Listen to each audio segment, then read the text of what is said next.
जयपुर का नाहरगढ़ किला दिन में जितना खूबसूरत और पर्यटकों से गुलजार रहता है, रात में उतना ही वीरान और डरावना हो जाता है।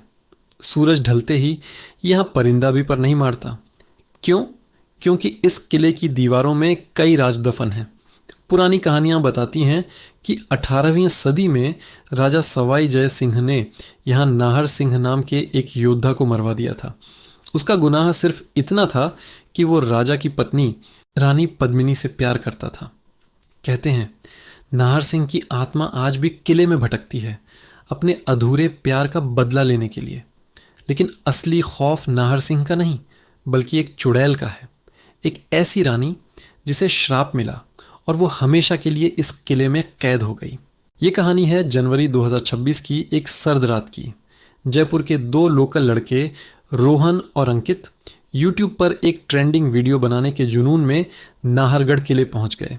वो जानते थे कि किले के बाहर ASI के बोर्ड पर साफ साफ लिखा है, सूर्यास्त के बाद प्रवेश निषिद्ध है। लेकिन रोहन ने अंकित से कहा, भाई अगर असली हॉरर स्टोरी बनानी है तो थोड़ा रिस्क तो लेना ही पड़ेगा। रात के करीब 11 बज रहे थे। किले के मेन गेट पर कोई गार्ड नहीं था। शायद ठंड की वजह से वो कहीं और होंगे। दोनों ने इसे एक मौका समझा और चुपके से अंदर घुस गए। अंदर घुसते ही हवा में एक अजीब सी ठंडक महसूस हुई। ये वैसी ठंड नहीं थी जो सर्दियों में होती है, ये कुछ और थी। ऐसी ठंड जो हड्डियों तक पहुंच जाए। ऐसा लग रहा था जैसे कोई अदृश्य शक्ति उनके आसपास सांस ले रही हो। वो दोनों धीरे धीरे मुख्य महल की तरफ बढ़ने लगे। पुरानी दीवारें, टूटे हुए मेहराब और चारों तरफ फैला सन्नाटा माहौल को और भी भयानक बना रहा था। रोहन ने हिम्मत करके अपना कैमरा निकाला और रिकॉर्डिंग ऑन कर दी। वो हर कोने को शूट करना चाहता था ताकि उसकी वीडियो में असली डर कैद हो सके। अचानक दूर से किसी के हंसने की आवाज़ आई। एक औरत की हंसी, मीठी लेकिन बेहद ठंडी, जैसे कोई बर्फ की सुई कानों में चुभ गई हो। अंकित घबरा कर चिल्लाया, कौन है वहां? लेकिन उसकी आवाज़ सन्नाटे में गूंज कर खो गई। कोई जवाब नहीं आया। फिर वो आवाज़ और करीब आई। अब वो हंसी नहीं थी, बल्कि कोई एक पुराना राजस्थानी लोकगीत गुनगुना रहा था, पधारो म्हारे देश। दोनों के कदम वहीं जम गए। दिल जोर जोर से धड़कने लगा। उन्होंने अपनी टॉर्च की रोशनी आवाज़ की दिशा में घुमाई और जो उन्होंने देखा उसे देखकर उनकी रूह कांप गई। एक टूटे हुए मेहराब के नीचे एक औरत खड़ी थी। उसने लाल रंग का घाघरा चोली पहना हुआ था। शरीर पर भारी गहने थे, लेकिन उसका चेहरा बिल्कुल सफ़ेद था, जैसे चांदनी में नहाया हुआ। उसकी आंखें एकदम काली थीं, उनमें पुतलियां तक नहीं थीं। उसके लंबे बाल हवा में लहरा रहे थे, जबकि उस रात हवा का एक झोंका तक नहीं चल रहा था। रोहन का हाथ कांप रहा था, लेकिन उसने हिम्मत नहीं हारी। उसने अपने कैमरे का झूम उस औरत के चेहरे पर किया। जैसे ही कैमरा झूम हुआ, वो औरत मुस्कुराई, लेकिन ये मुस्कान किसी इंसान की नहीं थी। उसके दांत नुकीले और लंबे थे। उसकी आवाज़ फिर गूंजी, तुमने मेरी जगह पर आने की हिम्मत कैसे की? अब मेरे साथ खेलोगे? ये सुनते ही अंकित की हिम्मत जवाब दे गई। वो पीछे मुड़कर भागा, लेकिन उसके पैर जैसे ज़मीन में धंस गए।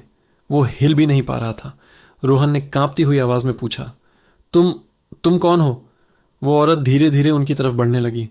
उसके पैर ज़मीन को नहीं छू रहे थे, वो हवा में तैर रही थी। वो बोली, मैं रानी नहीं हूँ, मैं उसकी सौतेली माँ हूँ। राजा ने मुझे जिंदा जला दिया था क्योंकि मैंने नाहर सिंह को बचाने की कोशिश की थी। मरते मरते मैंने श्राप दिया था कि जो भी रात में यहाँ कदम रखेगा वो भी मेरी तरह जलेगा, लेकिन जलने से पहले उसे मेरे साथ नाचना होगा। इतना कहते ही अचानक रोहन के शरीर में एक तेज़ झटका लगा। उसे लगा जैसे किसी ने उसे पकड़ लिया हो। उसका शरीर अपने आप हिलने लगा। वो नाचना शुरू कर चुका था, जैसे कोई कठपुतली हो और उसकी डोर किसी और के हाथ में हो। उसके हाथ हवा में उठ रहे थे, पैर थिरक रहे थे, लेकिन उसका चेहरा दर्द से तड़प रहा था। वो चीखना चाहता था, लेकिन उसके मुंह से आवाज़ नहीं निकल रही थी। अंकित असहाय होकर चिल्लाया, भाग रोहन, भाग! लेकिन रोहन अब हंस रहा था, वही मीठी ठंडी हंसी जो उन्होंने पहले सुनी थी। उसकी आंखों का रंग बदलने लगा था। वो धीरे धीरे पूरी तरह काली हो रही थी। अंकित ये सब देखकर बेहोश हो गया। अगली सुबह जब गार्ड्स किले में आए तो उन्होंने दोनों को किले के बाहर पड़ा हुआ पाया। अंकित बेहोश था, लेकिन रोहन जिंदा था। पर वो अब पहले जैसा रोहन नहीं था। वो पूरी तरह बदल चुका था।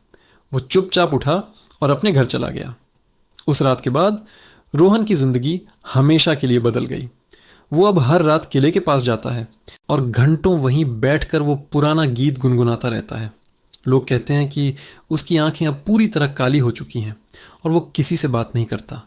और नाहरगढ़ किले में उस रात के बाद से अब दो आवाज़ें सुनाई देती हैं, एक औरत की ठंडी हंसी और दूसरी किसी के नाचने की थाप। वो दोनों आज भी इंतज़ार कर रही हैं अपने अगले शिकार का। तो दोस्तों, ये थी नाहरगढ़ की एक अनसुनी कहानी। आपको क्या लगता है, क्या रोहन कभी ठीक हो पाएगा? और क्या उस किले में वाकई कोई चुड़ैल है? अपनी राय कमेंट्स में ज़रूर बताइएगा। अगर आपको ये कहानी पसंद आई तो वीडियो को लाइक करें और हमारे चैनल को सब्सक्राइब करना न भूलें। मिलते हैं अगली डरावनी कहानी के साथ। तब तक अपना ध्यान रखें।